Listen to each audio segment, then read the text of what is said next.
قال يا موسى إني اصطفيتك على الناس برسالاتي وبكلامي فخذ ما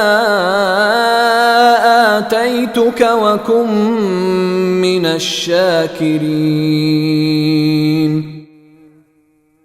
فرمایا اے موسیٰ، میں نے اپنے پیغام دے کر اور تم سے ہم کلام ہو کر تمہیں تمام انسانوں پر فوقیت دی ہے، لہٰذا میں نے جو کچھ تمہیں دیا ہے اسے لے لو اور ایک شکر گزار شخص بن جاؤ۔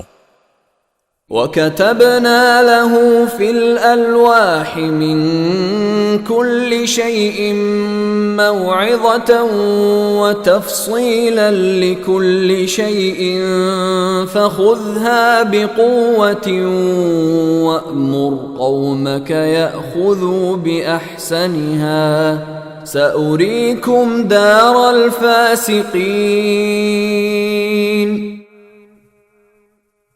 اور ہم نے ان کے لیے تختیوں میں ہر قسم کی نصیحت اور ہر چیز کی تفصیل لکھ دی، اور یہ حکم دیا کہ اب اس کو مضبوطی سے تھام لو اور اپنی قوم کو حکم دو کہ اس کے بہترین احکام پر عمل کریں، میں عنقریب تم کو نافرمانوں کا گھر دکھا دوں گا۔